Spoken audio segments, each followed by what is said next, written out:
नमस्कार शिक्षक साथियों, एक बार फिर से स्वागत है आपका चैनल चर्चा विथ में। साथियों, आज हम बात करने जा रहे हैं वर्तमान में एक शब्द जो हमारे सामने बार बार आ रहा है, निपुण भारत। इस निपुण भारत का उद्देश्य क्या है, निपुण भारत के लक्ष्य क्या हैं, या निपुण भारत ही क्या है, इसके विषय में हम विस्तृत चर्चा करेंगे और ये जानेंगे, क्योंकि प्रायः आजकल कई जनपदों में देखा जा रहा है कि निरीक्षण अवधि में विभिन्न अधिकारियों द्वारा प्रथम प्रश्न ही निरीक्षण के शुरुआत में ही निपुण भारत के विषय में किया जा रहा है। तो आइए हम देखते हैं कि ये निपुण भारत है क्या, जिससे हमको विभिन्न प्रकार के प्रश्नों का सामना करने में आसानी होगी। तो सबसे पहले अगर निपुण भारत के हम फुल फॉर्म पे बात करें कि निपुण भारत का पूरा नाम क्या होगा अंग्रेजी में, तो वो होगा national initiative for proficiency in reading with understanding and numeracy, निपुण भारत। तो निपुण भारत का पूरा नाम होगा नेशनल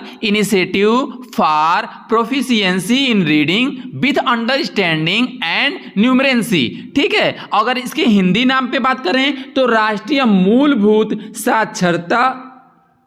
साक्षरता और संख्या ज्ञान मिशन, ये निपुण भारत का नाम होगा, राष्ट्रीय मूलभूत साक्षरता और संख्या ज्ञान। ठीक है, अब निपुण भारत क्या है, तो निपुण भारत का अर्थ राष्ट्रीय मूलभूत साक्षरता और संख्या ज्ञान मिशन है, या इसको आप दूसरे शब्दों में यह कह सकते हैं कि बाल वाटिका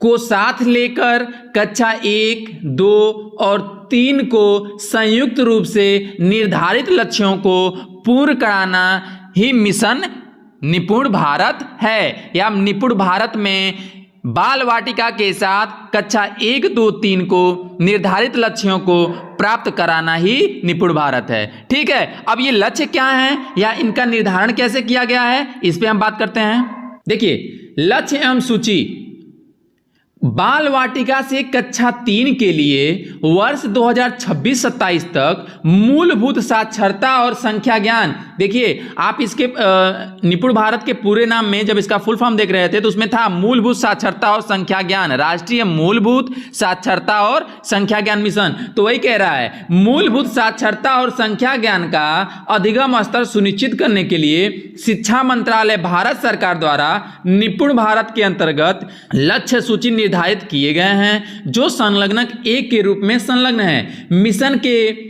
उद्देश्यों को प्राप्त कराने के लिए संपूर्ण साक्षरता और संख्या ज्ञान के लक्ष्य बाल वाटिका से कक्षा 3 तक के लिए निर्धारित किए गए हैं। यानी कि जो बाल वाटिका को साथ में लेकर, यानी बाल वाटिका और 1, 2, 3 के लिए निर्धारित लक्ष्य रखे गए हैं, और उसको पूरा करने का समय कब तक दिया गया है, 2026-27 तक। लेकिन वो लक्ष्य है क्या, आइए उसको देखते हैं। अब बाल वाटिका के लिए जो भाषा का लक्ष्य है, अगर बाल वाटिका के लिए भाषा का लक्ष्य को आप देखेंगे, बाल वाटिका का तात्पर्य प्री प्राइमरी से है, अक्षरों और संगत ध्वनियों को पहचान लेते हैं, कम से कम 2 अक्षर वाले सरल शब्दों को पढ़ लेते हैं। ये भाषा में है, कक्षा 1 के पूर्व बच्चे का इतना ज्ञान होना चाहिए कि वो अक्षर और संगत ध्वनि को पहचान ले और कम से कम 2 अक्षर वाले शब्द को क्या कर ले, पढ़ ले, अर्थ के साथ पढ़ लेता हो। अब ये किस में आ गया, कक्षा 1 में। कक्षा 1 में बच्चा पढ़ भी लेता हो और उसका अर्थ भी बता लेता हो, उसके बारे में कुछ बोल लेता हो। ऐसे छोटे वाक्य जो आयु के अनुसार किसी अज्ञात पाठ का भाग हो, जिसमें 4 से 5 सरल शब्द हो, वो पढ़ लेता हो। कक्षा 1 का छात्र हिंदी के उन वाक्यों को पढ़ लेता हो जिसको उसने बार बार न पढ़ा, क्योंकि होता क्या है, प्रायः अगर किसी बच्चे को आप दें तो रटने की काबिलियत कुछ बच्चों में बहुत तेज होती है और वह उन लाइनों को रट लेते हैं, याद कर लेते हैं। अगर उनके सामने बार बार लाएंगे तो निसंदेह वो पढ़ लेंगे, लेकिन उसके अलावा वो कुछ और नहीं पढ़ पाएंगे। तो वही कह रहा है कि अज्ञात पाठ का भाग हो जिसमें 4 से 5 सरल शब्द हों और उसको वो बच्चा पढ़ लेता हो। ये कक्षा 1 के लिए लक्ष्य हुआ। अब कक्षा 2 और 3 में क्या लक्ष्य है, कक्षा 2 और 3 के लक्ष्यों की यदि बात करें तो अर्थ के साथ साथ पढ़ लेता हो। ये कक्षा 1 में भी था, कक्षा 2 में भी है।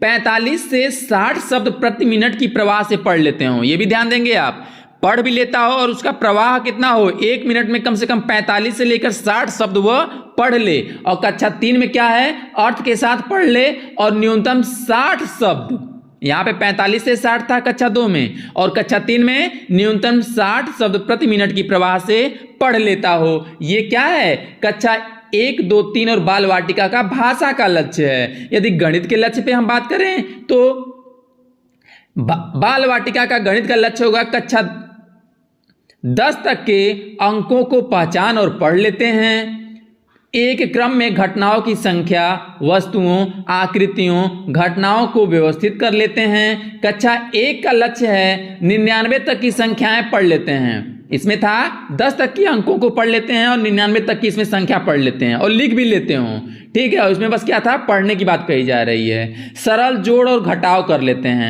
लेते हो। जो बच्चा कक्षा 1 का हो वह 99 तक की संख्या भी लिख लेता हो, पढ़ लेता हो, और जोड़ और घटाना भी जो सरल हो यानी कि बिना हासिल का हो, 1 अंक का हो, उसको कर लेता हो। अब कक्षा 2 का लक्ष्य क्या है गणित का, कि 999 तक की संख्याएं पढ़ और लिख लेते हैं, 99 तक की संख्याओं का घटाव भी कर लेते हैं। इसमें देखिए अब 99 तक की घटाना भी बता रहा है कि 99 तक की संख्याओं का घटाव भी कर लेते हैं। और अगर कक्षा 3 के लक्ष्य की बात करें तो 9999 तक की संख्याओं को पढ़ और लिख लेते हैं, सरल गुणा की समस्या को हल कर लेते हैं, ठीक है। कक्षा 1 में सरल जोड़ घटाने की बात करी जा रही है, कक्षा 2 में संख्याओं को 99 तक की संख्याओं को एक निर्धारण कर दिया गया है कि घटा लेते हो, और 3 में क्या है, जोड़ घटाना तो आता ही हो, साथ में गुणा भी जो सरल हो उसको कर लेता हो, ठीक है। तो एक संक्षिप्त परिचय निपुण भारत मिशन का यहाँ पे आपने देखा, ठीक है। तो उम्मीद इस वीडियो में जो निपुण भारत के बारे में आपको बताया गया वो समझ में आ गया होगा। यदि आपके सामने निपुण भारत से संबंधित उसके लक्ष्य, उसकी डेडलाइन क्या है, निपुण भारत क्या है, निपुण भारत में किन किन कक्षाओं का समावेश किया गया है, यदि इसकी बात करी जाएगी तो निसंदेह आप आसानी से बता लेंगे। यह वीडियो अगर पसंद आया तो उसको लाइक जरूर करें। मिलते हैं अगले वीडियो में।